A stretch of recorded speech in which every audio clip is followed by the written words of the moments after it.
اس کی نیلی سحر کن آنکھیں سبز اور سفید رنگت اور ستونناک اتنے نقوش پل بھر میں مقابل کو ٹھٹھرنے پر مجبور کر دیتے ہیں۔ یہی حال وہاں موجود سب کا تھا۔ وہ سب پر ایک تفصیلی نگاہ ڈالتے ہوئے اپنے کیبن کی طرف بڑھ گیا۔ اپنے مینیجر سے وہاں کی ساری معلومات حاصل کرنے کے بعد اس نے اپنے سربراہی سیٹ پر بیٹھ کر آرام دہ انداز میں آگے پیچھے جھولتا وہ پھر سے اپنی ماضی کی یادوں میں کھونے لگا۔ گہری نیلی شفاف آنکھیں بار بار کبھی دروازے کی طرف اٹھتیں تو کبھی اپنے سامنے ٹیبل پر رکھی بلیک کور والی پتلی سی فائل پر، جس پر جلی حروفوں میں Khan industry rules and regulations لکھا تھا۔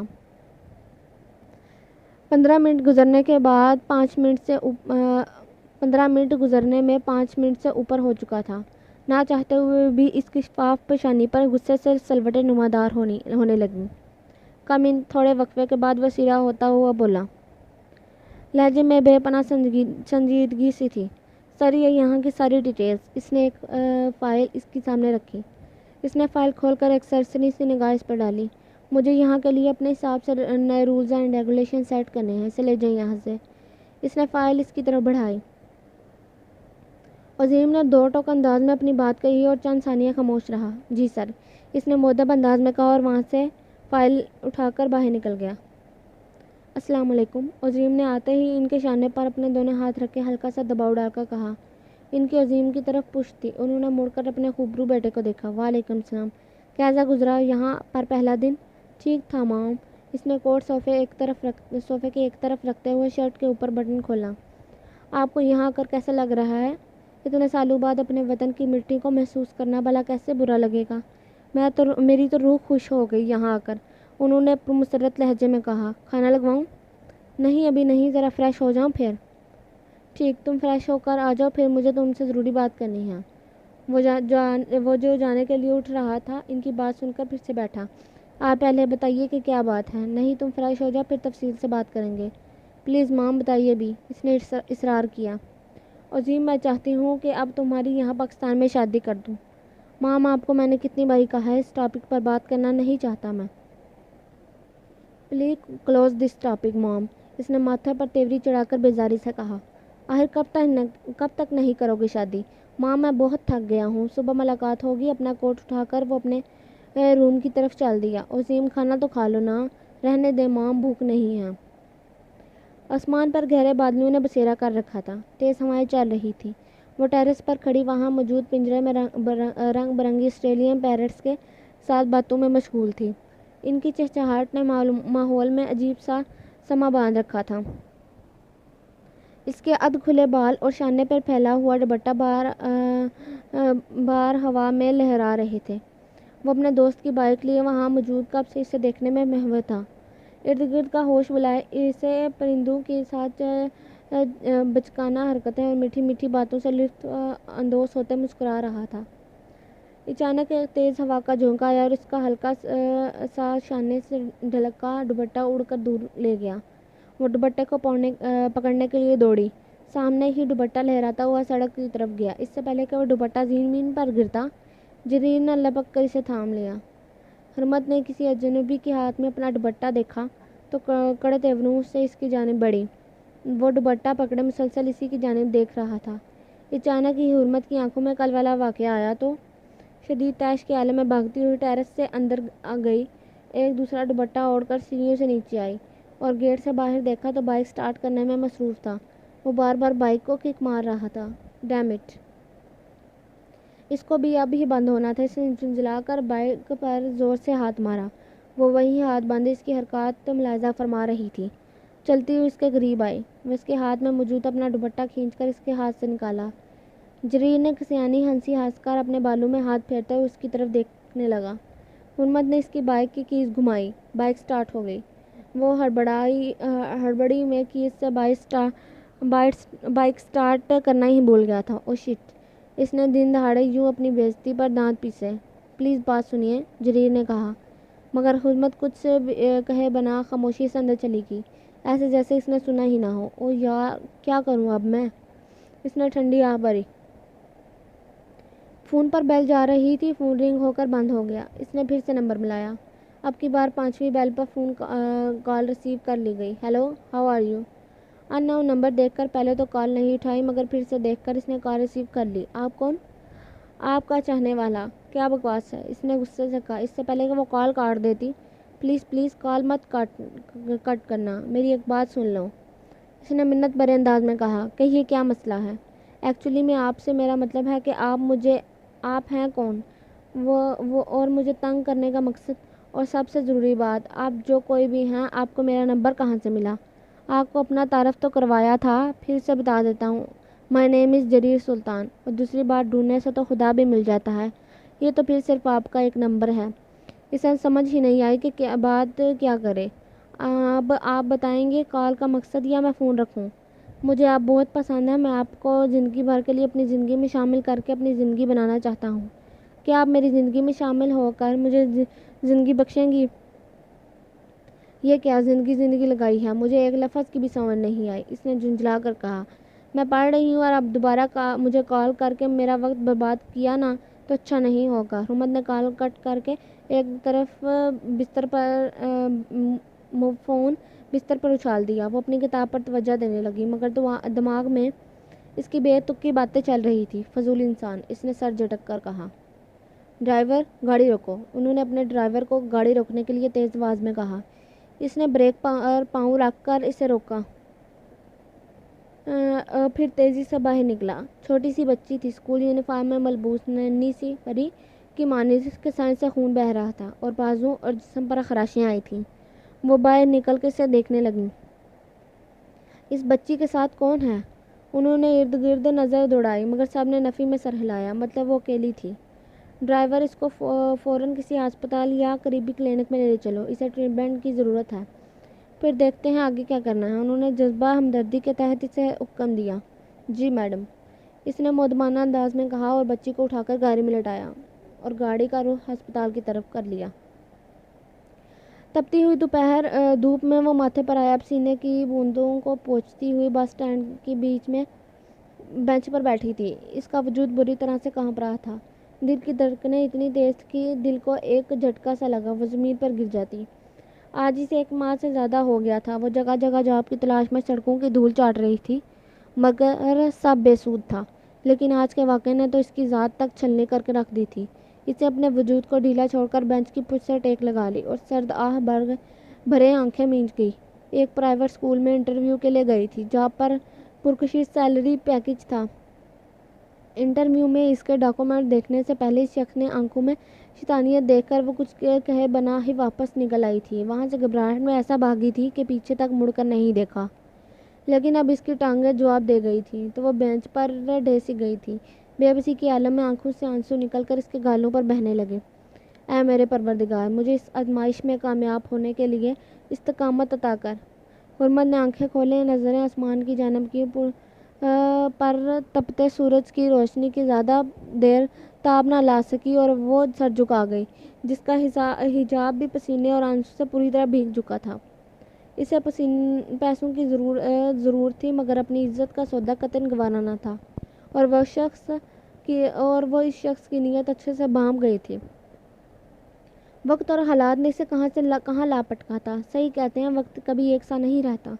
سر پر چادر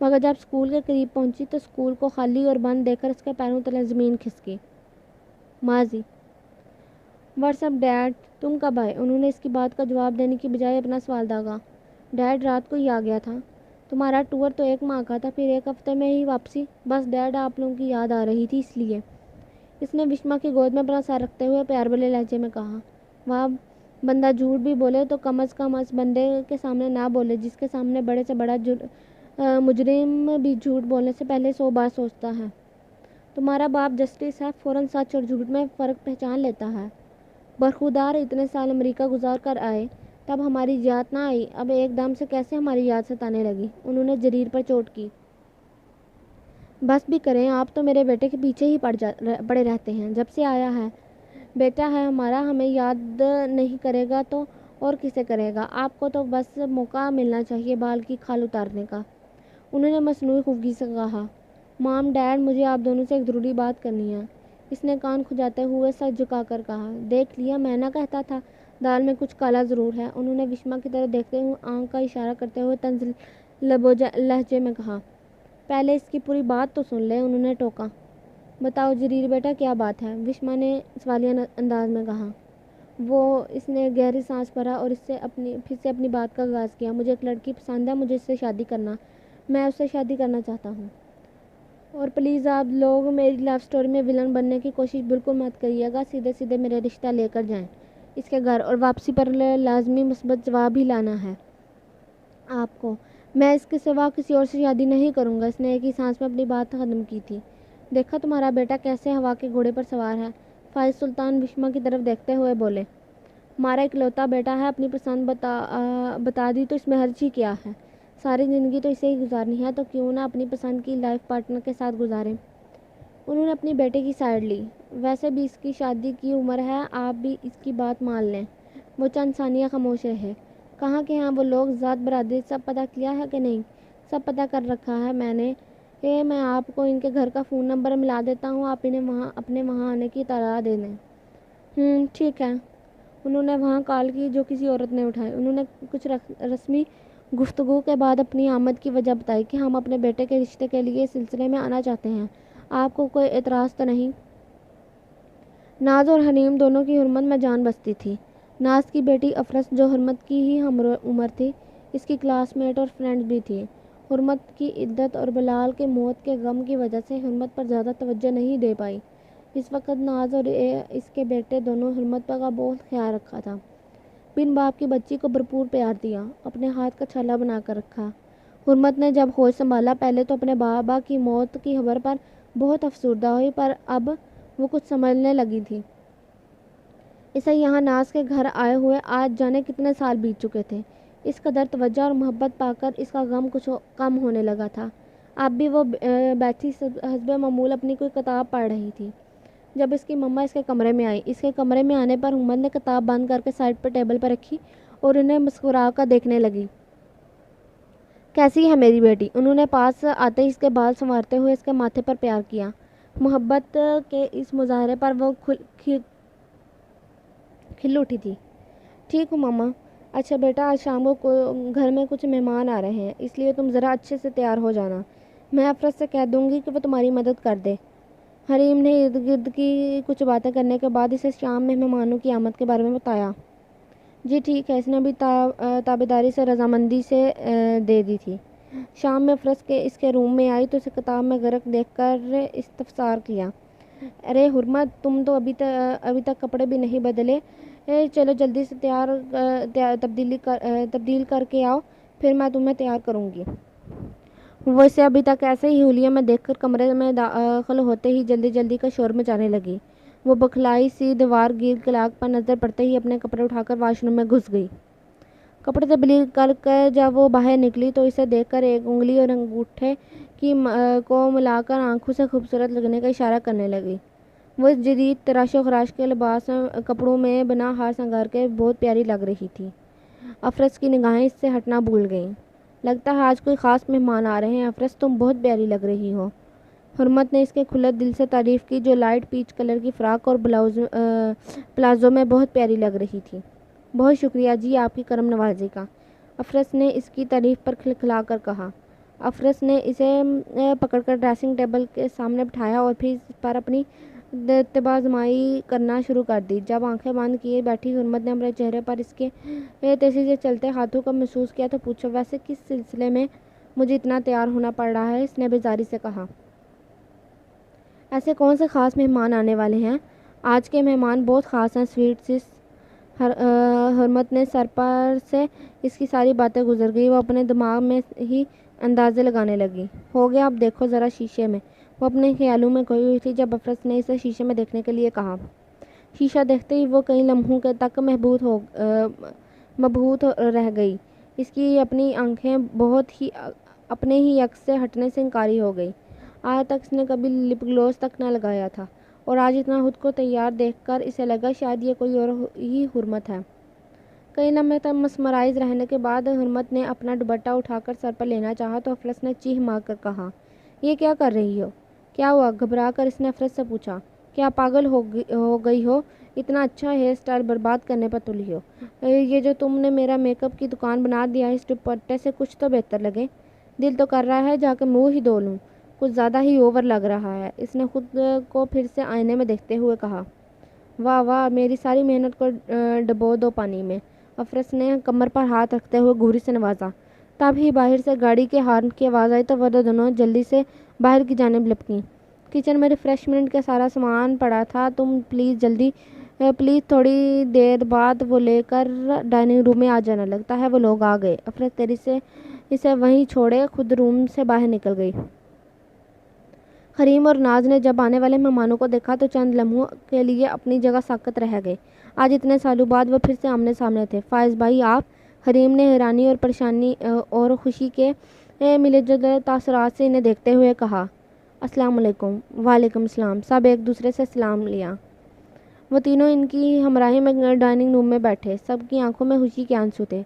حریم تم اپنے بھائی سے ناراض تو نہیں؟ فائز سلطان نے اس کے سر پر ہاتھ رکھتے شفقت بھرے لہجے میں کہا۔ میں اس وقت جو حالات تھے بس ان سے مجبور تھا، اس لیے تمہیں واپس بھیج دیا۔ آج بھی وہ گھر اتنا ہی تمہارا ہے جتنا بلال کے ہوتے ہوئے۔ حرمت کہاں ہے؟ کیسی ہے وہ؟ ابھی بلاتی ہوں اس سے، پھر آپ اس سے بھی مل لیجیے گا۔ مجھے پتہ نہیں تھا یہ نالائق مجھے یہاں لانے والا ہے، انہوں نے جریر کی طرف اشارہ کرتے ہوئے کہا۔ کیا یار ڈیڈ نالائق؟ کھلے عام ہے انسلٹ۔ وہ بھی ایک سافٹ ویئر انجینئر کی، اس نے شاک کی کیفیت میں مبتلا ہو کر کہا۔ حریم نے جریر کی طرف پیار بھری نظروں سے دیکھا۔ جریر یہ تمہاری چچی ہیں، بلال چاچو کی وائف۔ سلطان فائز نے اسے تعارف کروایا۔ وہ جھٹ سے اپنی جگہ سے اٹھ کر ان کے قریب آیا اور اس کے سامنے بیٹھتے ہوئے اس کے دونوں شانوں کے گرد بازو رکھ کر ان کی ساتھ لگا۔ How are you gorgeous lady? آخری بار جب تمہیں دیکھا تھا تو اپنی ماں کی گود میں تھے، ماشاء اللہ اب تو جوان ہو گئے ہو اور بہت شریر بھی، حریر نے مسکرا کر کہا۔ جریر نے اپنی ماں کو اشارہ کیا جو باتوں ہی باتوں میں مشغول ہو گئی تھیں۔ ماں کام کی بات شروع کریں، انہوں نے جریر کو آنکھوں ہی آنکھوں میں گھور کر چپ رہنے کی دھمکی دی۔ حریم دراصل ہم یہاں جریر کے رشتے کے لیے آئے ہیں، ہمیں کیا پتا تھا ہم آپس میں یوں مل جائیں گے۔ حریم اور ناز ان کی بات سن کر ایک دوسرے کو دیکھنے لگیں۔ یہ کون ہے؟ وشما نے پوچھا۔ یہ میری بیٹی ہے افرس، ناز نے بتایا۔ افرس جو وہیں موجود تھی اور جریر کو دیکھنے میں محو تھی، جریر نے بھی ایک نظر افرس پر ڈالی، معصوم سی لڑکی لگی، مگر اس کی آنکھوں میں تو کچھ اور ہی جذبات نظر آئے تھے۔ اس نے فوراً نظروں کا زاویہ بدلا۔ اپنی نظروں کا وہم سمجھ کر افرس نے بھی نگاہیں چرائیں۔ جریر نے اس کی طرف دوبارہ دیکھنے کی غلطی ہی نہیں کی تھی، کیونکہ اس کی منزل تو کوئی اور تھی۔ سب کو مہمانوں کے پاس گئے ہوئے کافی دیر ہو چکی تھی جب حرمت کچن میں جا کر کولڈ ڈرنک گلاسوں میں ڈال کر انہیں ٹرے میں رکھتی، ٹرے اٹھا کر چھوٹے چھوٹے قدم اٹھاتی ڈائننگ روم کی طرف بڑھی جہاں پر مہمان بیٹھے ہوئے تھے۔ کمرے کا دروازہ کھول کر اندر جانے پر اسے ٹھٹک کر رکنا پڑا۔ وہ حال نما کمرہ پورا مہمانوں سے بھرا پڑا تھا، سب خوش گپیوں میں مصروف تھے۔ جریر کی نظر آنے والی ہستی پر پڑی تو وہیں جم کر رہ گئی۔ آج تو وہ بن سنور کر اس پر بجلیاں گرانے کے در پر تھی۔ اس نے مسکرا کر اسے دیکھتے ہوئے ایک آنکھ ونک کی۔ یہ دیکھ کر حرمت کے جسم پر کپکپی سی دوڑی اور اس کے چہرے کا رنگ یکدم بدلا۔ وہ تو سمجھی تھی کہ اس کی ماما یا خالہ کی کوئی ملنے والی کوئی خواتین ہوں گی، لیکن وہ یہ نہیں جانتی تھی کہ یہاں پر مہمان وہ آوارہ بھی شامل ہوگا جس نے اسے تنگ کرنے میں کوئی کسر نہیں چھوڑی تھی۔ اس کا دل بری طرح گھبرانے لگا، دماغ شدت سے کچھ غلط ہونے کے سگنل دے رہا تھا۔ ارے حرمت بیٹا، کھڑی کیوں ہو؟ کولڈ ڈرنک سرو کرو۔ اسے ابھی تک ویسے ہی بے حس و حرکت کھڑے دیکھ کر حریم نے اسے ٹوکا۔ حرمت سے ہلنا دوبر ہو گیا۔ حرمت! حریم کی دوسری بار ٹوکنے پر اس نے کپکپاتے ہوئے ہاتھوں سے سب کو سرو کیا۔ آخر میں گلاس جریر کی طرف بڑھایا تو اس نے گلاس کے ساتھ اس کے ہاتھ کو بھی چھو کر اپنی موجودگی کا احساس دلایا۔ اس کے ہاتھ سے تھوڑی سی کولڈ ڈرنک چھلک کر جریر کی جینس پر گری۔ یہ کیا کر دیا؟ حریم نے حرمت کو ڈپٹنے کے انداز میں کہا۔ اٹس اوکے، جریر بولا۔ افرس نے جب یہ منظر دیکھا تو اسے اپنا آپ کو سنبھالنا مشکل لگا۔ وہ اپنے آپ کو اس منظر میں مس فٹ محسوس کرنے لگی تھی۔ وہ آنکھوں میں آئی نمی کو چھپانے کے لیے وہاں سے چلی گئی۔ وہ اس بچی کی ٹریٹمنٹ کروانے کے بعد اسے گھر واپس لا چکی تھیں۔ ابھی تک وہ انجیکشن کے زیر اثر بے ہوش تھی۔ عظیم خیریت، آج تم جلدی آ گئے؟ انہوں نے اسے آتے دیکھ کر پوچھا۔ جی مام، بس طبیعت کچھ ٹھیک نہیں تھی، سوچا تھوڑا ریسٹ کر لوں۔ اس نے ہاتھ میں پکڑا شاپنگ بیگ ایک طرف رکھا۔ اس نے صوفے پر نیم دراز ہوتے ہوئے اپنے دونوں ہاتھوں کی مدد سے اپنی کن پٹی کو سہلانا شروع کیا۔ سر میں درد ہے؟ جی مام، مجھے ایک اچھی سی بلیک کافی تو بنوا دیں۔ اچھا ٹھیک ہے، یہ کہتے ہی انہوں نے ایک سرونٹ کو کافی بنانے کے لیے کہہ دیا۔ مام، ہاتھ کدھر ہے؟ وہ اپنی ماں کے ساتھ قریبی پارک میں گیا ہے، آ جائیں گے کچھ دیر میں۔ ٹھیک ہے، میں اس کے لیے کچھ لایا تھا، ہر روز اس کی کوئی نہ کوئی نئی فرمائش ہوتی ہے، اس لیے۔ پھر اس نے آنکھیں کھول کر اپنی ماں کی طرف دیکھا، جن کے چہرے پر پریشانی کے آثار صاف جھلک رہے تھے۔ کیا ہوا مام، آپ کچھ پریشان لگ رہی ہیں؟ پریشان تو ہوں، آج ایک حادثہ ہو گیا۔ یہ کہتے ہی انہوں نے سارا واقعہ اس کے گوش گزار کر دیا۔ مام، یہ آپ نے کیا کیا؟ ایسے کیسے آپ کسی کی بچی کو اٹھا کر گھر لا سکتی ہیں؟ آپ کو پتہ بھی ہے اس کے گھر والے اس کی گمشدگی کی وجہ سے کتنے پریشان ہوں گے۔ جانتی ہوں، مگر میں نے پتہ کروایا تھا، کچھ بھی سراغ نہیں ملا، اب کیا کروں؟ انہوں نے پریشانی سے پوچھا۔ میں صبح ہی پولیس اسٹیشن میں اس بچی کے بارے میں بتا دیتا ہوں، وہی ہماری کچھ مدد کریں گے اس سلسلے میں۔ پریشا نے اپنی آنکھیں کھولی تو خود کو انجان جگہ پر پایا۔ اتنا بڑا اور خوبصورت گھر، ایسے لگا وہ بھول کر کسی محل میں آ گئی ہو، یا پھر ابھی بھی خواب دیکھ رہی ہو۔ وہ باہر نکلی، کسی کو نہ پا کر رونے لگی۔ ماما، ماما کہاں ہیں آپ؟ ماما، مجھے ڈر لگ رہا ہے، کہاں ہیں آپ؟ عظیم نے کسی کے رونے کی آواز سنی تو دیکھا ایک خوبصورت گولو مولو سفید رنگت والی بچی جو روتے ہوئے دونوں آنکھیں مسلتی ہوئی ادھر ہی آ رہی تھی۔ وہ اٹھ کر اس کے قریب گیا۔ کیا ہوا کیوٹ ڈال کو؟ کیوں رو رہی ہے پرنسس؟ اس نے پیار بھرے لہجے میں کہا اور اسے اپنی گود میں اٹھا لیا۔ پریشا رونا دھونا بھول کر اسے دیکھنے لگی۔ اس کی آنکھیں بھی بالکل اسی کی طرح نیلی تھیں، اور وہ اسے گود میں بھرے پھر سے صوفے پر بیٹھا۔ اس کے دل میں اس بچی کو دیکھتے ہوئے ہوک سی اٹھی۔ یہ تو ہو بہو چوکو لاوا کا بچپن ہے، اس نے دل میں سوچا۔ ویسے ہی کیوٹ معصوم سا چہرہ اور گہری نیلی آنکھیں۔ ہم دونوں کی آنکھیں ایک جیسی کیوں ہیں؟ اس نے معصومیت سے عظیم سے پوچھا۔ کیونکہ ہم دونوں بیسٹ فرینڈ جو ہیں۔ جھوٹے ہیں آپ، بیسٹ فرینڈ کا ایک جیسی آنکھوں سے کیا تعلق؟ اس نے اپنے تعین سمجھداری سے سوال کیا۔ میرے اسکول میں بھی بیسٹ فرینڈز ہیں، اس کی آنکھیں تو میری جیسی نہیں۔ کئی سال پہلے پوچھا گیا اس کی چوکو لاوا کا سوال آج اس انجان بچی نے دہرایا۔ مفن، ہم دونوں کی آنکھوں کا رنگ ایک جیسا کیوں ہے؟ وہ کیا ہے نا، تمہاری مما کی آنکھیں بلو ہیں اور اس لیے تمہاری بھی بلو۔ میری آنکھیں اپنی خالہ پر گئی ہیں، اس لیے ایک جیسی بلو، اور ہم پٹھان بھی ہیں نا، اس لیے بھی۔ عظیم نے بھی اسے سمجھانے کے لیے اپنے پاس سے بھی جو دلیلیں منہ میں آئی بنا سوچے سمجھے بول دی، اور وہ نانی اماں کی طرح سر ہلانے لگی، ایسے جیسے ساری باتیں اس کے پلے پڑ گئی ہوں۔ وہ اپنے قریب رکھے بیگ کو کھول کر اس میں سے چاکلیٹ نکال کر اس کا ریپر کھولا اور اس کی طرف بڑھایا۔ یہ پرنسس کے لیے۔ پریشا کی تو چاکلیٹ دیکھ کر آنکھیں چمک اٹھیں۔ وہ کتنی بار اپنی ماما کو چاکلیٹ کے لیے فرمائش کرتی، مگر وہ اسے لے کے ہی نہیں دیتی تھی۔ آپ کو اپنی ماما یاد کر رہی ہوں گی؟ عظیم نے پیار بڑے انداز میں پوچھا۔ اس نے اپنے گالوں پر پھیلے آنسو اپنے چھوٹے سے ہاتھ سے صاف کرتے ہوئے اس بات میں سر ہلایا۔ ہم صبح ہوتے ہی آپ کی مما کو ڈھونڈ لیں گے، پھر آپ ان کے پاس چلی جانا، ٹھیک؟ ٹھیک ہے۔ اس نے چاکلیٹ کی بائٹ لیتے ہوئے اس بات میں سر ہلایا۔ عظیم کو اس کے پھولے گال دیکھ کر پیار آیا تو اس نے اس کے گال کو چوم لیا۔ پریشا اس کی طرف غور سے دیکھنے لگی۔ وہ جو اسے دیکھتے ہوئے پھر سے اسی کے خیال میں کھونے لگا، آج بھی اسے وہ دن اچھے سے یاد تھا جب فجر کی نماز ادا کرنے کے بعد سب لوگ پھر سو چکے تھے۔ مفن، ایک بات کہوں، مانو گے؟ وہ چھوٹے چھوٹے قدم اٹھاتی ہوئی اس کے پاس آئی اور کہا۔ بتاؤ کیا بات ہے؟ اس نے اپنے سر پر موجود ٹوپی اتار کر ایک طرف رکھ دی۔ مما مجھے پارک نہیں لے جاتی، تم لے کر جاؤ گے؟ لے جاؤں گا، مگر شام کو مما کو بتا کر۔ نہیں، مجھے شام کو نہیں جانا، مجھے صبح ہی جانا ہے، بلکہ ابھی ہی جانا ہے۔ لے جاؤں گا نا پلیز، اس نے پلیز کو تھوڑا کھینچ کر کہا۔ اچھا آؤ چلتے ہیں۔ اس نے گھر کا دروازہ بند کر دیا، پھر دونوں باہر نکل گئے۔ عظیم فٹ پاتھ پر چل رہا تھا جبکہ وہ نیچے چل رہی تھی۔ مفن تم اتنا لمبا لگ رہے ہو۔ عظیم اس کی بات سن کر مسکرایا۔ تم نیچے آؤ، میں اوپر چلوں گی۔ پھر انہوں نے اپنی جگہ تبدیل کر لی۔ اب ہوئے نا برابر، اس نے اپنے اور عظیم کے سر پر ہاتھ کے اشارے سے برابر کیا۔ اب تم جب بھی میرے ساتھ چلو تو میں اوپر اور تم نیچے چلو گے، یہ بات یاد رکھنا۔ اس نے انگلی کے اشارے سے اسے تنبیہ کی۔ ٹھیک ہے چوکو لوا۔ پھر وہ دونوں پارک میں کافی دیر ادھر ادھر گھومتے پھرتے رہے، باتیں کرتے رہے، یہاں تک کہ دوپہر ہونے کو آئی تو عظیم نے ہی سے گھر جانے کے لیے منایا، ورنہ وہ تو آج ساری کسر پوری کرنے کا ارادہ رکھتی تھی۔ وہ دونوں ڈرتے ڈرتے دبے قدموں سے گھر میں داخل ہوئے۔ وہیں رک جاؤ، ناز کی آواز نے انہیں وہیں رک جانے پر مجبور کر دیا۔ وہ دونوں دم سادے اپنی جگہ پر ساکت کھڑے۔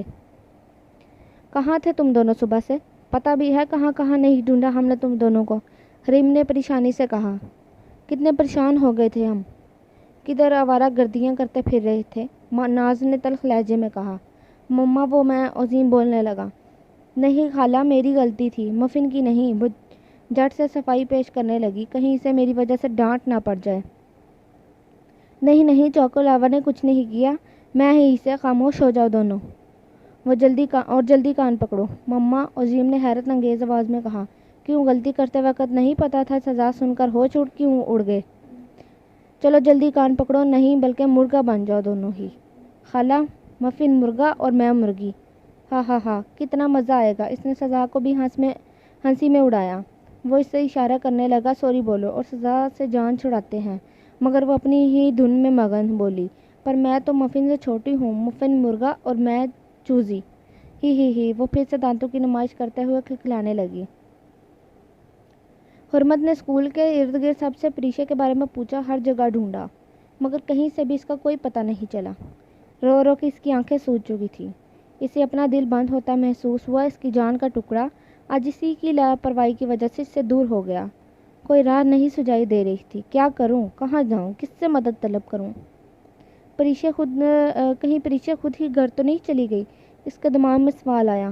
نہیں، اسے کیسے گھر کا راستہ پتہ ہو سکتا ہے؟ یا اللہ میری بچی کی حفاظت فرما۔ وہ تیز قدم اٹھاتی گھر کی جانب چل دی، وہیں اس کی آخری امید تھی۔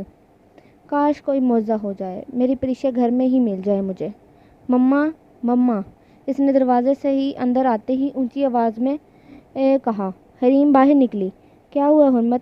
مما پریشے گھر آئی ہے؟ نہیں، اسے تو تم لینے والی تھی نا، وہ خود کیسے آئے گی؟ وہ یہ بات سن کر شکستہ قدموں سے وہیں ڈے گئی۔ کیا ہوا حرمت، کچھ بتاؤ گی بھی؟ تم مجھے پریشان کر رہی ہو۔ مما میں اس کے اسکول پہنچنے میں لیٹ ہو گئی تھی اور پریشے گم ہو گئی۔ اس نے روتے ہوئے اپنی بات کہی۔ اسے اپنے حلق میں آنسوؤں کا گولا اٹکتا ہوا محسوس ہوا۔ سانس لینا دوبر ہو رہا تھا، ایک پل میں اپنے جگر گوشے کے بغیر رہنے کے بارے میں سوچتے ہوئے بھی۔ اگر اسے خدا نخواستہ کچھ ہو گیا تو؟ یہ سوچ کر اس کی روح بھی جھنجھلا اٹھی۔ نہیں، کچھ بھی نہیں ہوگا اسے۔ اے میرے مالک، میرے پروردگار، میری بچی کی حفاظت فرما، مجھے لوٹا دے میری بچی۔ وہ اپنی جھولی پھیلائے اس کے حضور گڑگڑانے لگی، پھر سے گھر سے باہر نکل گئی۔ صبح سے رات ہو گئی اسے پری کو سڑکوں پر اسے ڈھونڈتے ہوئے، مگر کہیں سے بھی کوئی سراغ نہ ملا۔ ایک پل اس کے بنا گزارنا اس کے لیے سہانے روح تھا۔ وہ نڈال وجود لیے شکستہ قدموں سے گھر واپس لوٹی۔ بابا، وہ گہری نیند میں ڈوبا ہوا تھا جب اسے اپنے چہرے پر کسی ننھے سے ہاتھ کا لمس محسوس ہوا۔ وہ ہلکا سا کسمسایا اور چہرے کا رخ دوسری طرف موڑ کر دوبارہ سو گیا۔ بابا، اب باقاعدہ کوئی اسے ہلانے کی کوشش کر رہا تھا، جس کا اس پر ذرا بھی اثر نہیں ہوا۔ اس نے جب دیکھا کہ وہ اٹھنے کا نام ہی نہیں لے رہا تو عظیم پوری طرح سے نیند میں ڈوبا ہوا تھا کہ اسے اپنے بائسیپس پر کوئی نوکیلی سی چیز چبھتی ہوئی محسوس ہوئی۔ اس نے جھٹکے سے آنکھیں کھول کر اپنے بازو کی طرف دیکھا، جہاں پریشے نے اپنے نوکیلے دانت اس کے بازو میں گاڑے ہوئے اسے جگانے کی کوشش کر رہی تھی۔ اس کی حرکت دیکھ کر اس کے ہونٹوں پر مسکراہٹ رینگ گئی، مگر جب اس کا طرز مخاطب یاد آیا تو اس کے معصوم چہرے کی طرف دیکھتے ہوئے کہا، بابا، آپ نے مجھے بابا کیوں کہا؟ کیونکہ آپ میرے بابا ہیں، اسی لیے۔ یہ کس نے کہا میں آپ کا بابا ہوں؟ میں نے۔ اس نے اپنی طرف انگلی کرتے ہوئے سمجھداری سے کہا، کیونکہ میں نے دیکھا ہے کہ میری فرینڈ کے بابا ایسے ہی پیار کرتے ہیں، ایسے ہی چیزیں بھی لے کر دیتے ہیں جیسے آپ نے کیا، اس لیے آپ میرے بابا ہوئے نا۔ اس نے عظیم کے گال پر چھوٹی سی کسی کی اور گڈ مارننگ بابا گڈ مارننگ جواب میں عظیم نے بھی اس کے گال پر بوسہ دیا۔ عظیم اس کے پیار بھرے انداز پر اسے بابا کہنے سے منع نہیں کر پایا۔ ویسے اتنے خطرناک طریقے سے کوئی اپنے بابا کو جگاتا ہے کیا؟ سیدھا ہوتے ہوئے پشت کے بل لیٹ کر اس نے پریشے کو اپنے پیٹ پر بٹھایا۔ پریشے کھلکھلا کر ہنسنے لگی۔ بڑی ہنسی آ رہی ہے میری نیند خراب کر پرنسس کو، اس نے مسکرا کر کہا۔ بھائی آ جائیں، ناشتہ کر لیں۔ وہ کمرے میں داخل ہو رہی تھی، پھر گردن موڑ کر وال کلاک کی طرف دیکھا جہاں اب 10:30 بج رہے تھے۔ رات کافی دیر تک کام کرنے کے بعد اس کی یادوں میں اتنا کھو گیا کہ وقت گزرنے کا پتہ ہی نہ چلا۔ پھر وہ صبح نماز فجر ادا کرنے کے بعد سویا، جس کی وجہ سے وہ کافی دیر تک سوتا رہا، ورنہ وہ تو صبح جلدی اٹھ جاتا تھا۔ بس 5 منٹ، آ رہا ہوں تیار ہو کر۔ پریشے کو بیڈ پر بٹھا کر وہ اپنی جگہ سے اٹھ بیٹھا۔ میں ناشتہ ٹیبل پہ لگواتی ہوں جب تک آپ فریش ہو جائیں۔ ہاتھ اٹھ گیا؟ جی بھائی وہ اٹھ گیا ہے، باہر ٹیبل پر آپ کا انتظار کر رہا ہے۔ اوکے پھر ملتا ہوں اس سے باہر آ کر۔ اس کے جاتے ہی عظیم واش روم کی طرف جانے لگا۔ بابا، اس سے پہلے کہ وہ باتھ روم میں قدم رکھتا، پریشا بیڈ سے کود کر اس کی طرف دوڑتی ہوئی آئی۔ میں بات لے کر نکلتا ہوں، پھر اپنی پرنسس کے ساتھ بریک فاسٹ کروں گا، پھر ہم آپ کی مما کو ڈھونڈنے جائیں گے۔ پریشا کے آگے دوزانوں بیٹھا اسے بہت پیار سے سمجھانے لگا۔ مجھے کہیں نہیں جانا، اس نے منہ بسور کر کہا۔ مما پاس بھی نہیں، مجھے اپنے بابا پاس رہنا ہے۔ عظیم اس کی بات پر لب بھینچ کر رہ گیا۔ اوکے، یہ کہتا ہی وہ اٹھا اور باتھ روم میں گھس گیا، فریش ہونے کی غرض سے۔ ماضی: السلام علیکم، کیسے ہیں آپ؟ وعلیکم السلام، میں ٹھیک، تم سب کیسے ہو؟ الحمدللہ، ہم سب بھی ٹھیک ہیں۔ آپ کو ایک بات بتانی تھی، اس لیے کال کی، ناز نے فلک شیر کو کہا۔ میں بھی کہوں ہماری زوجہ محترمہ کو آج خود کیسے یاد آ گئی ہماری، ورنہ ہمیشہ ہمیں ہی کال کرنی پڑتی ہے، آپ کا حال دریافت کرنا پڑتا ہے۔ آپ بھی نا۔ اچھا چلیں چھوڑیں، میری بات سنیں پہلے۔ جی سنائیں، ہم ہمتن گوش ہیں آپ کو سننے کے لیے، اس نے ہنستے ہوئے کہا۔ فائز سلطان آیا تھا اپنی بیوی وشما اور بیٹے جریر کے ساتھ، ناز نے بتایا۔ اتنے سالوں بعد انہیں کیسے یاد آ گئی حریم کی اور اپنی بھانجی کی؟ وہ دراصل کیا ہوا؟ چپ کیوں ہو گئی؟ بتاؤ بھی کیوں آئے تھے وہ؟ حرمت کے رشتے کے لیے، اس نے ڈرتے ہوئے آخر کار انہیں بتا ہی دیا۔ فلک شیر یہ سن کر خاموش ہو گئے۔ کیا ہوا؟ اب آپ کو کیوں پریشان ہو گئے؟ حریم نے کیا جواب دیا انہیں؟ اس نے کہا کہ وہ آپ سے بات کر کے انہیں جواب دے گی، اس لیے تو آپ سے پوچھنے کے لیے کال کی ہے کیا کیا جائے۔ میرے لیے حریم اور حرمت دونوں کی مرضی کی اہمیت ہے، جیسا وہ دونوں چاہیں۔ تھینک یو، ناز نے اس کے مثبت جواب پر خوشی سے کہا۔ حریم اور حرمت راضی ہیں اس رشتے پر؟ حریم تو راضی ہے، مگر حرمت سے بھی بات نہیں کی، بہت فرمانبردار بچی، اس نے کیا کہنا، اپنی ماں کی بات مان جائے گی، اس کی آپ فکر نہ کریں۔ ٹھیک ہے، میں شادی کی رقم بھجوا دوں گا۔ ہاں، اس کی تم فکر مت کرو، فلک شیر نے کہا۔ میرا بیٹا کیسا ہے؟ ناز نے پوچھا۔ ٹھیک ہے وہ، انہوں نے جواب دیا۔ کہاں ہے؟ اس کے پیپرز ہیں لاسٹ سیمسٹر کے، بس اسی میں بزی ہے۔ اسے بتائیں کہ حرمت کی شادی کے بارے میں؟ نہیں، اس کے پیپر کمپلیٹ ہو جائیں پھر بتاؤں گا، ورنہ واپسی کی ضد کرے گا، ابھی سے بتانا مناسب نہیں۔ چلیں ٹھیک ہے، جیسے آپ کو مناسب لگے۔ آپ نہیں آئیں گے؟ میری طرف سے معذرت کر لینا، اس وقت میری ایک بہت اہم کنسائنمنٹ پھنسی ہوئی ہے، میں خود بہت پریشان ہوں، اور عظیم کے پیپر بھی ہیں تو مشکل ہو جائے گا۔ تم وہاں ہونا سب سنبھال لینا، اپنا اور اس کا خیال رکھیے گا۔ افرز نے اس رشتے کے جڑ جانے کے بعد خود کو بہت اچھی طرح سے سنبھال لیا تھا۔ وہ یہ بات اچھے سے اپنے ذہن میں بٹھا لی تھی کہ وہ اس کے نہیں، اس کی بہن کے مقدر میں ہے، اور اچھی طرح شادی کی تیاریوں میں مصروف ہو گئی۔ حرمت، تمہیں پتہ ہے آج جو مہمان آئے تھے کون تھے اور یہاں کیوں آئے تھے؟ نہیں ماما، اس نے ناسمجھی سے انہیں دیکھتے ہوئے نفی میں سر ہلایا۔ وہ تمہارا تایا جان اور تائی تھے، اور لڑکا ان کا بیٹا۔ کیا تمہیں بالکل بھی یاد نہیں وہ سب؟ نہیں ماما، مجھے تو کچھ یاد نہیں۔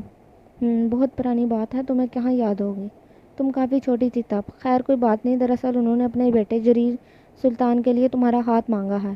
ماما مجھے اپنا کوئی ہاتھ وات نہیں دینا کسی کو، اس نے نروٹھے انداز میں کہا۔ مگر میں نے فلک بھائی کی مرضی جاننے کے بعد انہیں ہاں کہہ دیا ہے، انہوں نے گویا اس کے سر پر بم پھوڑا۔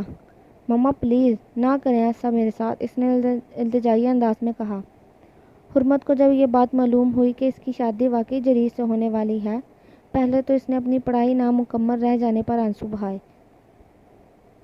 مما ابھی میری عمر ہی کیا ہے، آپ پر میں اتنی باری ہوں جو اس طرح سے مجھے خود سے دور کر رہی ہیں؟ ایسی بات نہیں ہے حرمت، جریر بہت اچھا لڑکا ہے، یہ میں نے اس کی آنکھوں میں تمہارے لیے محبت دیکھی ہے۔ مما مجھے نہیں چاہیے یہ محبت وحبت، اس نے جھنجھلا کر خفگی سے کہا۔ مجھے ابھی شادی ہی نہیں کرنی پلیز ماما، اس نے خوب منت سماجت کی، مگر حریم نے اسے کہا کہ انکار کرنے سے ان کے اور ان کے بھائی نما جیٹھ سے تعلقات جو اتنے عرصے بعد بحال ہوئے ہیں پھر سے خراب ہو جائیں گے۔ حرمت کو چاروں نہ چار اس رشتے کے لیے حامی بھرنی ہی پڑی۔ فائز بھائی نے کہا ہے کہ وہ ہم دونوں کا گھر ہے، اس لیے لاہور میں شادی کی تقریب ہوگی، ہم سب وہاں چلے جائیں گے، وہیں اکٹھی رسمیں کریں گے۔ ماما خالو اور مفی نہیں آئیں گے؟ ابھی کچھ پتہ نہیں ان کا، اس بارے میں کوئی بات نہیں کی انہوں نے، دیکھو کیا کرتے ہیں۔ بہرحال تم اپنی تیاری کر لو، کل ہم سب لاہور کے لیے نکلنا ہے۔ رات مہندی کا فنکشن گھر کے لان میں ہی کیا گیا، سب بہترین تھا۔ مہندی کی تھیم کے مطابق گیندے کے پھول اور لائٹننگ سے ڈیکوریشن کی گئی تھی۔ پہلے دونوں کی مہندی کا فنکشن اکٹھے کیے جانے کا پروگرام فائنل ہوا تھا، مگر حرمت کے کہنے پر الگ الگ سٹیج بنا کر وہاں ہم رسم کرنے کی گزارش کی گئی کہ وہ کسی صورت اکٹھے مہندی کا فنکشن نہیں رکھوانا چاہتی تھی۔ اس کا کہنا تھا نکاح سے پہلے اکٹھا بیٹھنے سے پسند نہیں۔ فائز سلطان نے حرمت کی بات کا مان رکھتے ہوئے فنکشن کی ارینجمنٹ کچھ رد و بدل کروا دی تھی۔ دونوں کی اکٹھی مہندی کے فنکشن کی بجائے 2 سٹیج بنوا دیے گئے تھے، ایک طرف حرمت جبکہ دوسری طرف جریر کے بیٹھنے کا انتظام کیا گیا تھا۔ ڈیزائنرز کے بہترین مہندی رنگ پر سرخ و پیلے امتزاج کا زیب کا لباس پہنے وہ بہت پیاری لگ رہی تھی، ہاتھوں میں پھولوں کے گجرے، سادگی میں بھی وہ آسمان سے اتری ہوئی کوئی پری لگ رہی تھی۔ جریر اس کی سادگی کا ہی تو دیوانہ تھا، وہ افرس اور حریم کے ہمراہ ہی باہر آئی تو گویا جریر کے ارادوں پر پانی پھیر گیا۔ وہ جب سے اسے ایک نظر دیکھنے کے لیے بےتاب تھا، اسے گھونگھٹ اوڑھے باہر آتے دیکھ تو سخت بدمزہ ہوا تھا۔ اتنے مہمانوں کے سامنے آخر اور کر بھی کیا سکتا تھا؟ وہ حرمت کی اس حرکت پر دانت پیس کر رہ گیا۔ پہلے تو سٹیج الگ الگ کر دی اور اب یہ پردہ کر لو، جتنے ظلم کرنے ہیں مجھ پر، کل سارے بدلے سود سمیت نہ لیے تو میرا بھی نام جریر سلطان نہیں، اس نے خود سے کلامی کی۔ جریر نے بلیک کلر کا کرتا اور شلوار پہن کر اس پر یلو کلر کا پٹا گلے میں ڈال رکھا تھا، ہلکی ہلکی بیئرڈ میں وہ بہت گریسفل لگ رہا تھا۔ حرمت کے لیے بھی جھولے کو قدرتی پھولوں سے آراستہ کیا گیا تھا، حرمت اسی پر براجمان تھی، جبکہ جریر کے لیے سٹیج پر صوفہ سیٹ کیا گیا تھا۔ جریر کے سارے دوست بھی موجود تھے، انہوں نے جریر کو خوب تنگ کر رکھا تھا۔ باری باری دونوں کی مہندی کی رسم ادا کی گئی، پہلے اسے اپٹن اور مہندی لگایا، ساتھ ساتھ بالوں میں تیل لگا کر دعائیں اور پیار دیتے ہوئے اس کا منہ میٹھا کروایا گیا۔ جریر کے دوستوں نے تو اس کو مٹھائی کھلا کر اس کی حالت برے کر دی، اب تو اس کا میٹھا کھا کھا کر دل گھبرا رہا تھا، جو بھی آتا پورا کا پورا مٹھائی کا پیس اس منہ میں زبردستی گھسوڑ دیتا۔ اس نے آخر تنگ آ کر سب کے آگے ہاتھ جوڑ دیے۔ یہ میرے جڑے ہوئے ہاتھ دیکھ لیں، اگر آپ چاہتے ہیں کہ کل میرا نکاح صحیح سلامت ہو جائے تو مجھ پر تھوڑا رحم کریں، بخش دیں مجھے۔ مٹھائی کھلا کھلا کر جانے میرا کتنا ویٹ بڑھا دیا ہے، اب چاہے مجھے شادی کا سوٹ پورا ہی نہ آئے۔ سب کی بات پر کھلکھنانے لگے۔ تم کب سے اتنے ویٹ کانشیس ہو گئے؟ اویس نے چھیڑا۔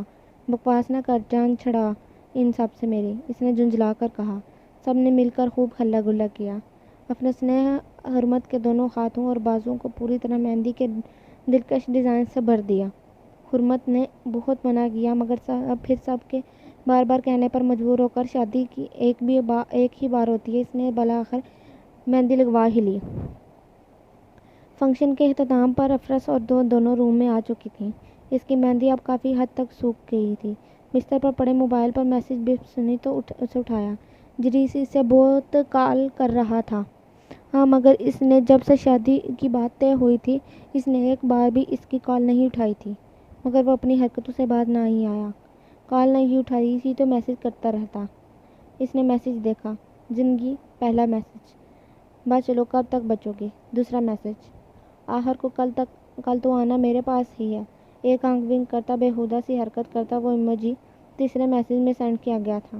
حرمت نے فون آف کر کے ایک طرف ڈال دیا اور منہ پر تکیہ رکھ کر سونے کی کوشش کرنے لگی۔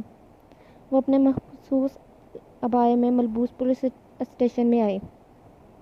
انسپکٹر نے ایک لیڈی کو دیکھتے ہی مؤدب انداز میں اسے اپنے سامنے رکھی چیئر پر بیٹھنے کے لیے کہا۔ جی فرمائیے، آپ کی کیا خدمت کر سکتے ہیں؟ سر یہ تصویر میری بیٹی کی ہے۔ حرمت نے پریشے کی چند تصویر اس کی طرف بڑھائی۔ کل اسکول سے چھٹی کے بعد میری غفلت کی وجہ سے میری بیٹی گم ہو گئی۔ یہ بات بتاتے ہوئے اپنے آپ ہی اس کا گلا رونگنے لگا اور وہ نرم لہجے میں بولی، پلیز آپ میری بیٹی کو کہیں سے بھی ڈھونڈ لائیں، میں تعمیر آپ کی شکر گزار رہوں گی۔ ٹھیک ہے بی بی، آپ بے فکر ہو جائیں، ہم کرتے ہیں کچھ۔ جیسے ہی کوئی بھی اطلاع ملے ہم فوراً آپ کو بتائیں گے۔ آپ اپنا نمبر کانسٹیبل کو لکھوا دیں تاکہ اس سے آپ سے رابطہ کر سکیں کسی بھی پیش رفت پر۔ جی ٹھیک ہے۔ حرمت نے وہاں سے اپنا نمبر نوٹ کروایا اور وہاں سے آ گئی۔ بریانی کا بدلہ اتارنے کے لیے اس نے میری فیورٹ مفن بیک کیے تھے، مگر گرمی میں کچن میں بیکنگ کرنے سے اسے بخار نے اپنی لپیٹ میں لے لیا تھا۔ میڈیسن لینے کے باوجود بھی اس کا بخار کم نہیں ہو رہا تھا۔ وہ اس کی اچھی سے تیمارداری کر رہا تھا۔ آج 2 دنوں بعد اس کی کچھ طبیعت بحال ہوئی تو اپنی انٹری ٹیسٹ کی تیاری کے لیے گھر سے نکلا۔ اس کی کلاس میٹس اسکول ٹائم ختم ہونے کے بعد اس کی عادت کے لیے گھر آئی تھی۔ رات کو چوکو لاوا کی برتھ ڈے ہے، اس پر مفن نے اسے اپنے سیونگز سے اس کی فیورٹ چاکلیٹ کا پورا پیکٹ گفٹ کیا تھا، جس میں سے اس نے آدھا پیکٹ رات ہی ختم کر لیا تھا۔ اب سوچا کہ فرینڈ کو بھی کھلا دوں۔ فریج کا ڈبہ ڈور کھولا تو خالی، وہاں کچھ بھی موجود نہ تھا۔ وہ اندر صاحب سے وعدہ کر کے آئی تھی انہیں چاکلیٹ کھلائے گی، مگر ایک بھی چاکلیٹ وہاں موجود نہ پا کر اسے سب کے سامنے شرمندگی اٹھانی پڑی۔ وہ گھر آیا تو اسے راستے میں ہی کھڑا پایا۔ کیا ہوا؟ راستے میں کیوں کھڑی ہو چوکلاوا؟ اس نے ابرو جھکا کر سوالیہ نظروں سے دیکھا۔ ہاں جیسے تمہیں تو کچھ پتہ ہی نہیں، بڑے آئے معصوم بننے کی، اوور ایکٹنگ کرنے والے۔ سچ سچ بتاؤ، میری چاکلیٹ تم نے کھائی کہیں؟ او تو تمہیں پتہ چل گیا۔ اس نے کچن میں آتے ہوئے برتنوں والی الماری سب سے اوپر والا دراز کھولا تو اس میں سے ایک چاکلیٹ برآمد کی اور ریپر اتارنے لگا۔ اور وہ کیا ہے نا کہ میری پسند بھی اپنی بیسٹی پر چلی گئی ہے۔ مجھے بھی آج سے چاکلیٹ پسند ہے۔ آج تو میں پوری کی پوری کھا جاؤں گا۔ کسی بھی میں دم ہے تو مجھ سے لے کر دکھائے۔ اس کے کھلم کھلا چیلنج پر وہ کھول کر رہ گئی۔ وہ اسے پکڑنے کے لیے اس کے پیچھے بھاگی۔ مفن مجھے واپس کرو۔ عظیم آگے اور اس کے پیچھے پیچھے۔ اس بھاگنے کے دوران ساری چاکلیٹ بھی ختم کر لی۔ آخری بائٹ منہ میں ڈالنے لگا۔ اس نے جھپٹنے کی کوشش کی تو اس کے لبوں پر لگی، مگر وہ ساری چاکلیٹ ہڑپ کر گیا۔ چھوڑنے والی تو میں بھی نہیں۔ اس نے اس کے لبوں پر اپنے لب رکھے، اس پر لگی چاکلیٹ کو کھانا چاہا۔ عظیم تو اس کی اس حرکت پر صدمے میں چلا گیا۔ یہ کیا ہو رہا ہے؟ وہ اپنی مما کی آواز سن کر فوراً سے دور ہوئی۔ ماما دیکھیں نا، مفن میری ساری چاکلیٹ کھا گیا۔ میں اسے واپس لے رہی تھی۔ کیا کروں میں اس بیوقوف لڑکی کا؟ وہ اس کی کلاس تھامتے گھسیٹتے ہوئے اپنے ساتھ لے گئی اور اس کی خوب کلاس لی، اور ایسی کلاس کہ اب وہ زندگی بھر کسی کو اپنے لب کے قریب بھی آنے نہ دیتی۔ باہر صدمے میں پڑے عظیم کے دل نے پہلی بار اپنے دل میں اس کی دوستی کے علاوہ کچھ سوچا تھا۔ دل کی دھڑکنوں کا تال میل سمجھ سے باہر تھا۔ ایک عجیب سی سرمستی اس کے دل و دماغ پر طاری ہونے لگی۔ ماضی: شادی کا فنکشن لاہور کے ایک شاندار سے میرج ہال میں ارینج کیا گیا تھا۔ سب لوگ میرج ہال میں پہنچ چکے تھے۔ حرمت اور افرس بھی بیوٹی سیلون سے تیار ہو کر ہال کے برائڈل روم میں موجود تھیں۔ سب ہر طرف سے بارات کے آنے کا انتظار تھا۔ تو افرس حرمت کا ہاتھ کھینچ کر اسے ٹیرس پر لائی۔ ان کی شادی کی تقریب ہال کے 2nd فلور پر تھی اور برائڈل روم میں گلاس وال کی وجہ سے باہر کا منظر بخوبی نظر آ رہا تھا۔ کیا کر رہی ہو افرس؟ حرمت نے اپنا بھاری لہنگے کو سنبھالتے ہوئے کہا۔ اگر دلہن اپنے دولہے کو آتے ہوئے دیکھے تو اچھا شگون مانا جاتا ہے۔ یہ کس قسم کی باتیں کر رہی ہو تم؟ تم چپ کر کے دیکھو گی یا نہیں؟ افرس نے اسے دھمکی آمیز لہجے میں کہا۔ حرمت نے اندر آتے ہوئے جریر پر نظر ڈالی، جس نے آف وائٹ برانڈڈ سوٹ اور اس پر واسکٹ پہن رکھی تھی۔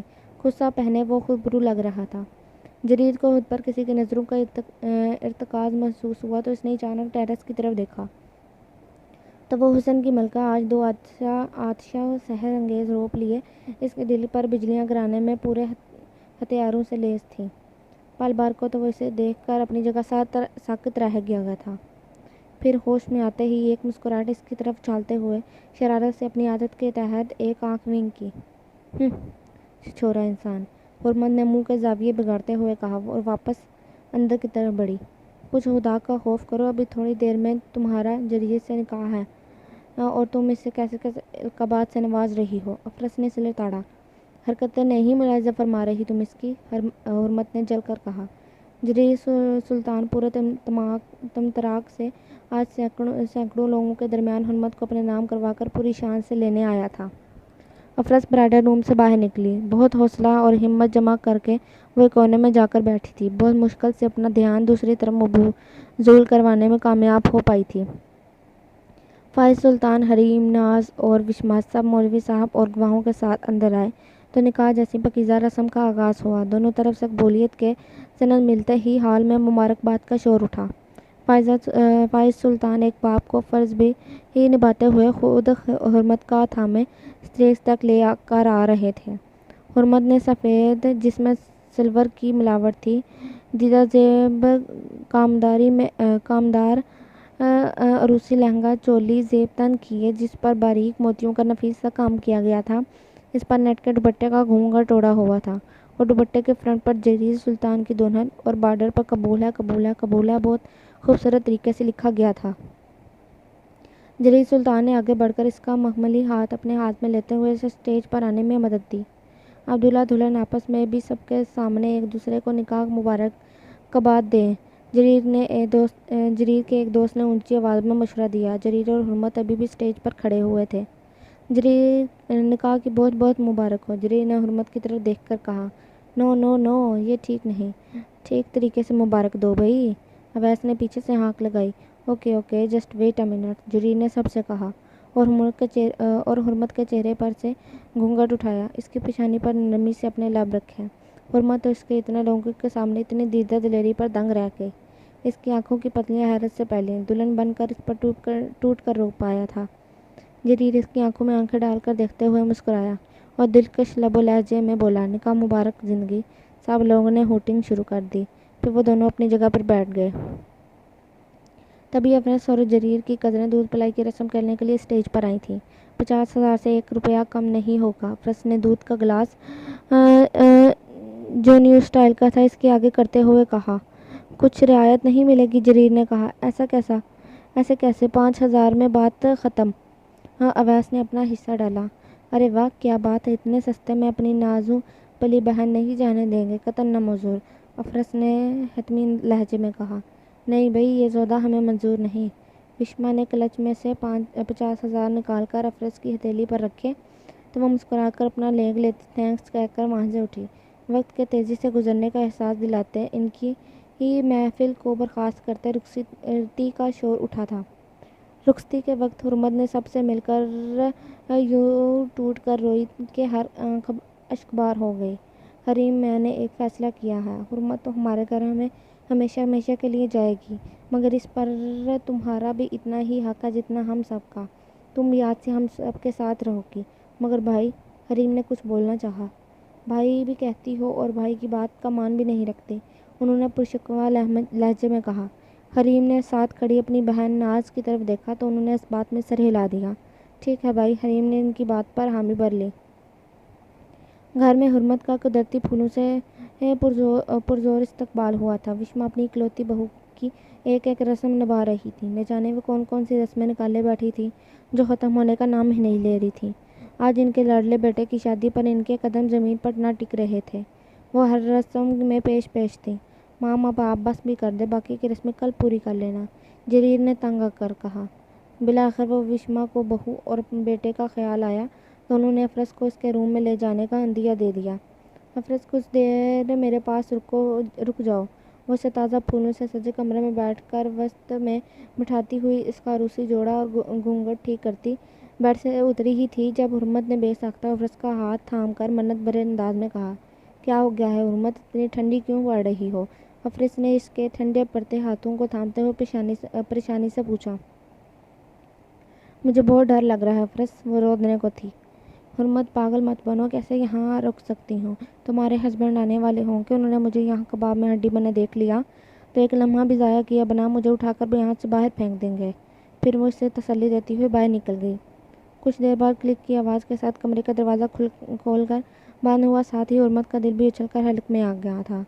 اس نے سر مزید جھکائے ہاتھوں کی پہاڑ پر قابو کی، صحیح میں دونوں ہاتھوں کی انگلیاں باہم ایک دوسرے میں پیوست کیں۔ اس نے اپنے ہاتھوں سے پسینے چھوٹتے ہوئے محسوس ہوئے۔ کمرے میں داخل ہوتے ہی جریر کی پہلی نظر بیڈ کے وسط میں پورے تمطراق کے ساتھ پرازمان اپنی زندگی پر پڑی تو بے ساختہ ایک مسکراہٹ اس کے ہونٹوں کو چھو گئی۔ بیڈ پر آ کر اس کے قریب بیٹھا، آہستگی سے اس کے چہرے پر پڑا گھونگھٹ اٹھایا۔ آج اپنی زندگی سے سب بدلے سود سمیت چکانے کا ارادہ ہے، تو پھر کیا خیال ہے آپ کا مسز اس بارے میں؟ جریر نے شوخ لہجے میں کہا۔ حرمت نے حیرانی سے اس کی طرف دیکھا۔ ہائے یہ نیلے سمندر، کہیں ان میں ڈوب ہی نہ جاؤں۔ جریر نے جذب سے اس کی نیلی آنکھوں میں دیکھتے ہوئے کہا، بہت شکریہ میری زندگی میں آنے کے لیے، اس کے گال پر اپنے لب رکھ کر کہا۔ حرمت نے آنکھیں پھیلائیں، اس کی اچانک کتنی بے باک حرکت پر وہ شاک کی کیفیت میں اپنے گال پر ہاتھ رکھا جہاں بھی نہ چھوا تھا۔ حرمت کو لگا اس کا دل بند ہو جائے گا۔ وہ ساکت تھی، ابھی تک گم گو کی کیفیت میں تھی۔ ایک دم جب خود پر کچھ بہت کم محسوس ہوا تو پتہ چلا کہ اس کا دوپٹہ اتنے میں اس کے مجازی خطانے اس کے تن سے الگ کر چکے ہیں۔ اس نے گھبرا کر ادھر ادھر اپنا دوپٹہ تلاش کرنا چاہا۔ ریلیکس یار، اس نے حرمت کے ستون ناک سے اپنا ناک رب کرتے ہوئے خمار زدہ آواز میں کہا۔ سفید رنگت میں گھلتی سرخیاں اس کی قربت پر دیکھتے کنگاری گال اس جسمانی نشیب و فراز جریر کو مزید گستاخیوں پر اکسا رہے تھے۔ اس کی گمبھیر خمدار مزگالوں کا دل فریب رقص اسے بے بس کی مسمرائز کرنے کے آخری مراحل میں تھا۔ آتشی گلابی لپسٹک سے سجے بڑے بڑے کٹاؤ دار ہونٹ اسے اپیل کر رہے تھے۔ جریر نے اس کے حسین چہرے کو اپنے ہاتھوں کے پیالے میں کی صورت بھرتے ہوئے اپنے قریب تر کیا۔ حرمت کو اس کی گرم سانسیں اپنا چہرہ جھلساتی ہوئی محسوس ہوئی۔ دل تھا کہ زوروں سے دھڑک کر باہر نکلنے کو مچل رہا تھا۔ پہلی بار اتنی قربت پر اسے اپنے حواس کھوتے ہوئے محسوس ہوئے۔ اس سے پہلے کہ وہ کوئی جسارت کرتا، حرمت نے اس کے لبوں پر ہاتھ رکھ کر اسے مزید کوئی گستاخی کرنے سے روکا۔ کیا ہوا؟ جریر نے پریشانی سے پوچھا۔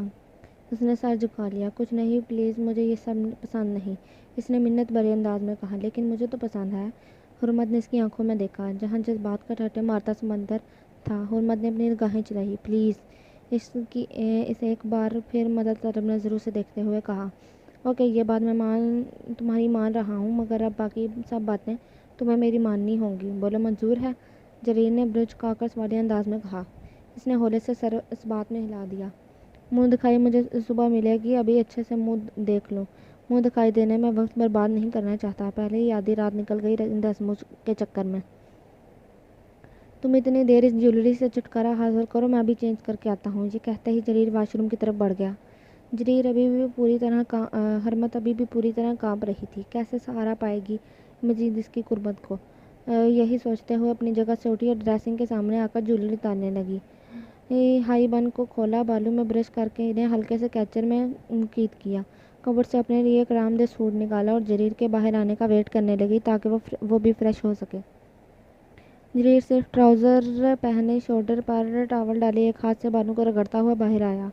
حرمت نے اسے ایسے دیکھ کر فوراً نظریں جھکاتے ہوئے اس کے قریب سے گزرتے ہوئے واش روم میں جانا چاہا۔ جریر نے اس کی کلائی تھام کر اسے جانے سے روک دیا۔ اس کے ہاتھ میں سے کپڑے لے کر ایک طرف پھینکے۔ حرمت نے فقط نظروں سے اسے دیکھا۔ جریر نے ٹاول لپیٹ کر دور پھینکا اور اسے اپنی باہوں میں بھر کر بیڈ پر لے آیا۔ یہ کیا کر رہے ہیں؟ مجھے چینج کر رہے ہیں، حرمت نے مناتے ہوئے عذر پیش کیا۔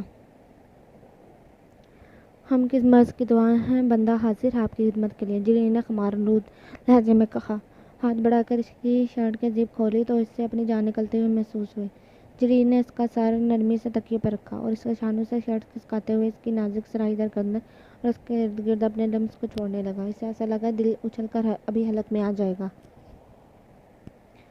اس نے دونوں ہاتھ اس کے سینے پر رکھ کر اسے پیچھے دھکیلنا چاہا تو جریر نے اس کے دونوں مہندی سے سجے ہوئے حنائی ہاتھوں کو اپنے قبضے میں لے لیا جو زور سے اپنی آنکھیں میچے ہوئی تھی۔ اس کی مہندی کی خوشبو اور کمرے میں موجود گلاب اور موتیے کی ملی جلی مسحور کن مہک نے اسے مزید بہکنے پر مجبور کر دیا تھا۔ اس نے اس کی تھوڑی پر اپنے بنے خم پر اپنے دانت گاڑے۔ آہ! اس کی سسکی بھری آواز کمرے میں گونجی۔ اتنے میں بس ہو گئی زندگی، ابھی تو آپ کو ہماری قربت میں مزید تڑپنا ہے۔ اس نے حرمت کے کان کے قریب آتے ہی سرگوشی کی۔ اٹھ کر سوئچ بورڈ کے پاس گیا تاکہ لائٹ آف کر سکے۔ حرمت نے چند لمحے اسے پاس محسوس نہ کیا۔ اسے جلدی سے اٹھ کر کمفرٹر اوڑھے ہوئے لیٹ گئی، شاید اس سے اس کی جان خلاصی ہو جائے۔ جریر لائٹ آف کیے واپس آئے تو اسے یوں کمفرٹر میں چھپے ہوئے دیکھ کر ہنسا۔ حرمت کو اپنے اوپر سے کمفرٹر ہٹتا ہوا محسوس ہوا، مگر وہ بنا کوئی حرکت کیے جامل لیٹی رہی۔ یار تم میں کہیں وہ کیا نام ہے اس کارٹون کا؟ ہاں یاد آیا، نوبیتا، وہ ڈوریمون والا۔ کہیں اس کی تو روح نہیں جو لیٹتے ہی سو گئی ہو؟ جرین نے اس پر چوٹ کی۔ میں بالکل بھی اس نے لائق کی طرح نہیں۔ آپ کو کیا میں ایسی لگتی ہوں؟ اس نے فوراً اپنا دفاع کیا، یعنی کہ تیر صحیح نشانے پر لگا تھا۔ زندگی جی آپ جاگ رہی تھی، مجھے بیوقوف بنانا آسان نہیں ہے، وہ خود ہی بول کر اس کے دام میں آ کر بری پھنسی۔ اس سے پہلے کہ وہ دوبارہ کمفرٹر میں خود کو چھپاتی، جرین نے کمال پھرتی سے اس کی کمر میں ہاتھ ڈال کر اسے خود میں بینچ لیا۔ مجھے نیند آ رہی ہے۔ اس نے خود کو اس کی گرفت سے آزاد کروانے کے لیے اس کے سینے پر مکے برسائے، مگر مقابل پر اس وقت کچھ بھی اثر نہ ہونے کے برابر تھا۔ جرین نے اس کے فرار کے سارے راستے بند کرتے ہوئے اسے پوری طرح اپنے قبضے میں لے لیا۔